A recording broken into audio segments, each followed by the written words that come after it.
warm welcome to all our viewers and welcome to a new episode of Africa Today, our show bringing you all the latest news and events happening all around the African continent.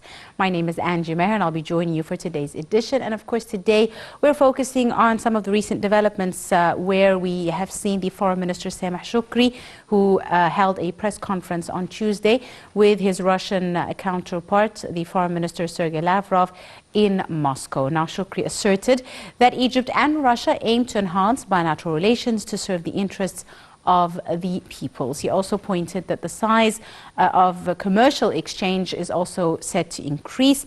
And many issues were discussed during the talks between the two foreign ministers, topping the agenda of which was the Palestinian issue, where Shoukry confirmed the necessity of avoiding further violent escalations, as well as the need to reach a permanent and just solution to the Palestinian case.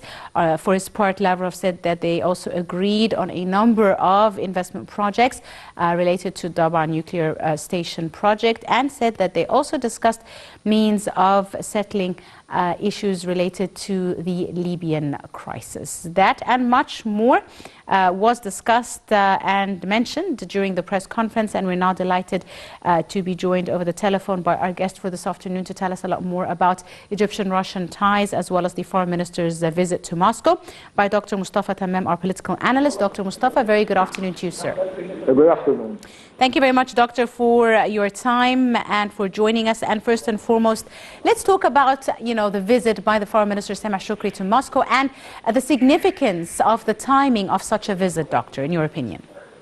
Certainly, this is a very important visit, certainly because, as you have mentioned, the timing also is important. As you see, the world, and especially the European continent, has a problem with the Ukrainian problem and the war there. And certainly there's the other issue, which is the Palestinian problem, yes, which has been escalating dramatically during the past few weeks. And certainly the visit will encounter a lot of efforts in order to reach peace and reach a solution to the Palestinian problem. On the other side also, it should be noted that relations between Russia and Egypt have been since a long time ago, have been very old and very strong. And certainly, until now, Egypt is looking forward in order to strengthen these relations, in order to get their support in other international issues. Indeed. Right, Dr. Mustafa, let's first start by some of the issues discussed between the two foreign ministers, starting with the international scene before we go down to the regional as well as the domestic scene. How do you see the talks between the two foreign ministers related to international issues of mutual concern, where issues related to the situation between Russia and Ukraine were discussed, as well as the relationship between Russia as well as other countries in the region? Certainly, the major issues which are discussed were the Palestinian problem, yes, how to reach a peaceful solution in order to have stability in the area. On the other side also, what was discussed were how to reach a solution only through negotiations to the Ukrainian problem. Yes. Because certainly it doesn't affect only Europe and Russia, it affects the worldwide economy. Indeed. Which it has been suffering for a long time since this war erupted.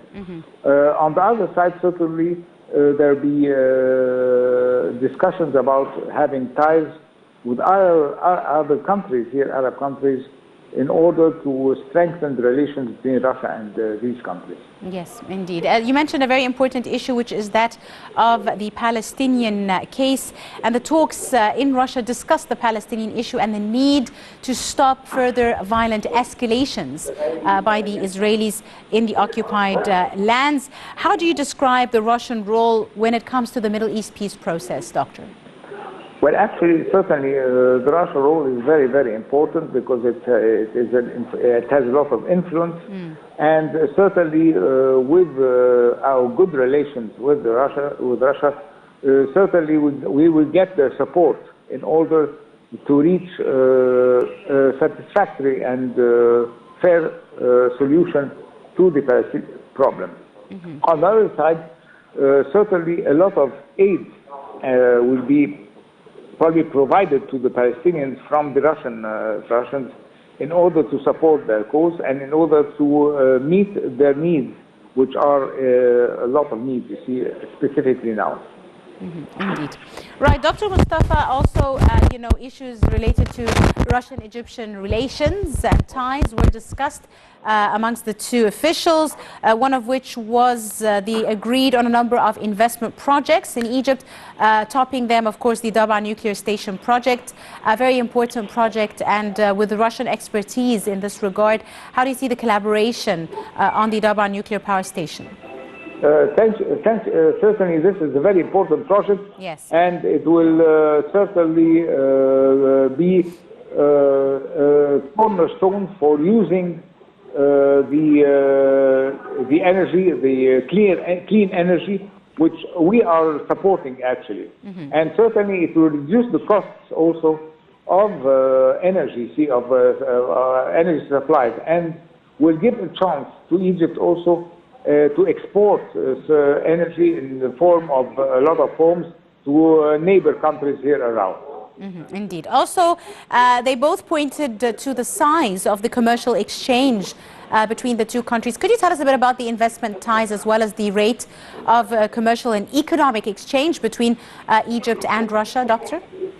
Certainly, there are a lot of economic relations. Certainly, we export a lot of products of our products to Russia.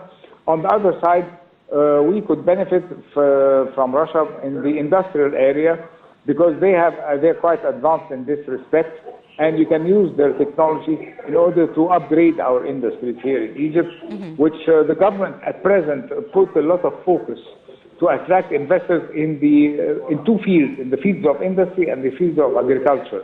And certainly these two domains, Russia has a lot of experience and could assist in order to upgrade our industrial and agricultural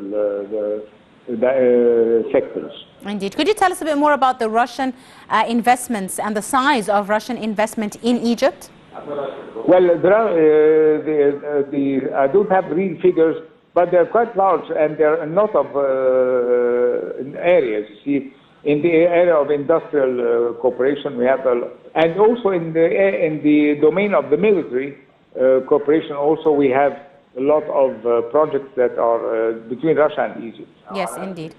How important do you see the diversification of Egypt when it comes to its trading partners as well as its military trading partners, especially in light of the current global situation and the global crisis that is affecting the whole world? How important was it for Egypt to diversify its trading partners in this regard, Doctor? It's very important, certainly.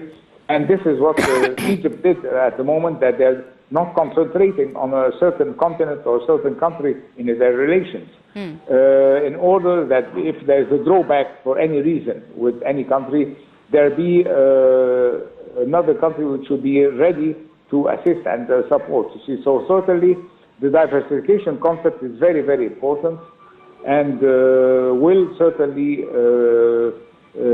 include sustainability to the economy and stability as well. Indeed. We've seen the Russian Foreign Minister Sergei Lavrov saying that Russia is willing to, listen to any serious efforts to calm the situation between Russia and Ukraine. How important was this response, and do you see it as a pivot of hope with regards to this war that has really affected the whole world negatively in so many different ways?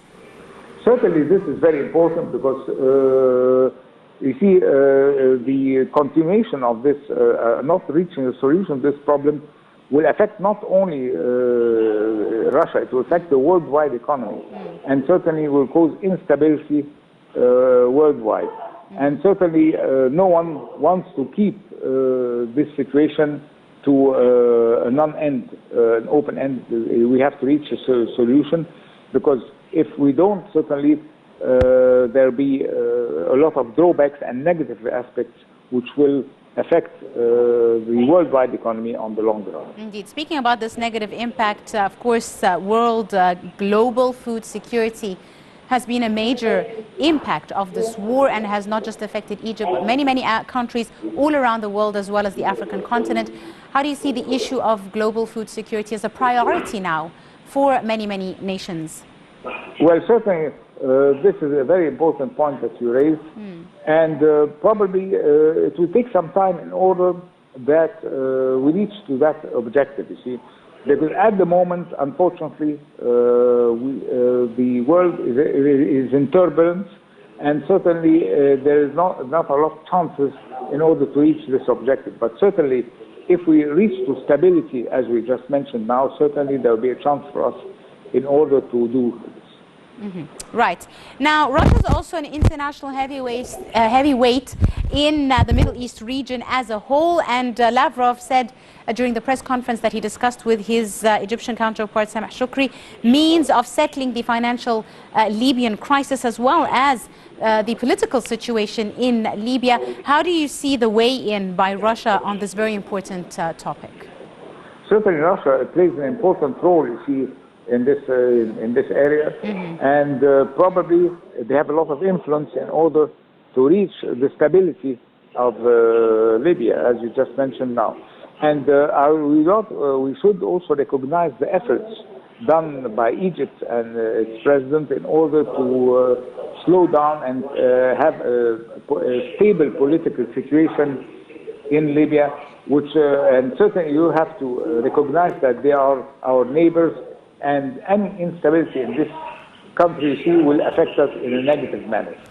Absolutely. And Lavrov spoke about the important role that Egypt plays in the region in maintaining security and stability all around the region. How do you see the role of Egypt in mediating the many, conflicts in the crisis?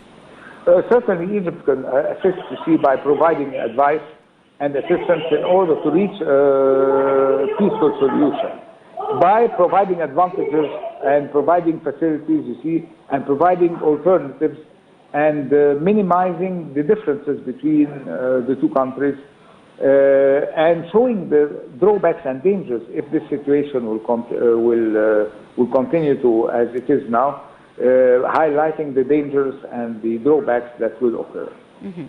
Finally, Doctor, over 70% of all Russian trade with the African continent is concentrated in 4 main countries in Africa, which are Egypt, Algeria, Morocco, and South Africa. How do you read the volume of this trade, and do you expect it to venture out into more, African countries, as we've seen many different nations, whether from America or Europe, turning towards the African continent for investment? Well, certainly, Egypt certainly is the door to the African continent.